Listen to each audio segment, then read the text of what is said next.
Joe Biden is at a campaign event, and he's got his mask dangling underneath his mouth or whatever it is, and he's going on, and he's talking. And what he's trying to do is prove that Donald Trump is an unfit president. He's trying to prove that Donald Trump is unfit to be the leader of the country, of the free world.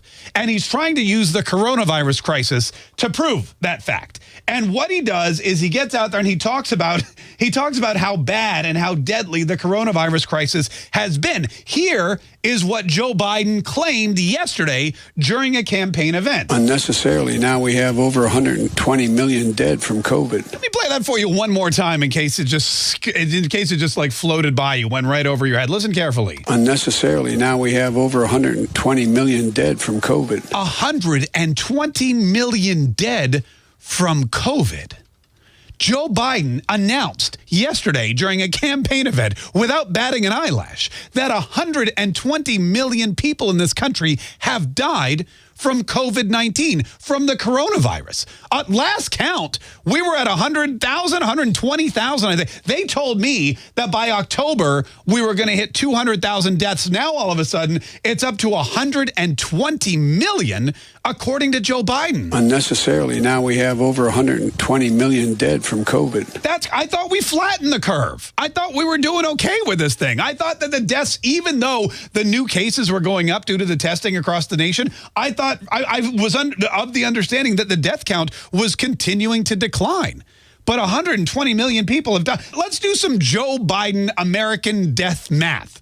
Here's basically what happens. There's 328 million Americans currently, all right? 328 million Americans. If Joe Biden claims now that 120 million Americans have died from coronavirus, that's just about a third of the U.S. population. 1/3 of the people. If you're in a room with two other people, one of the three of you is dead now from coronavirus, according to Joe Biden. And that leaves only 208 million Americans. But let's not forget what happened earlier in this campaign when he was debating Bernie Sanders and the other Democrats, and he claimed that an exorbitant and untrue amount of people were killed from gun violence. Do you remember that? 150 million people have been killed since 2007 when Bernie voted to exempt the gun manufacturers from liability. How many was that? 150 million people. Wow, 150 million people. I forgot, since 2007. In the last 13 years, 150 million people have been killed in America from gun violence, which you remember what he said about it. More than all the wars. More than all the wars killed in 2000. It's Bernie's fault. More than all the wars. By the way, none of that is true, but let's stick with the math equation. 328 million Americans, 120 of them dead from coronavirus, and that leaves 208. Take out another 150 that were killed by guns in this country since 2007, and you've got just about, 58 million Americans left. There's only 58 million Americans left. That's like 1 million Americans per state. This is not okay. This is not, we make fun of it here. We laugh at Joe Biden because it's funny to see him be so ridiculous and make all these gaffes and say stupid things, but it's not funny.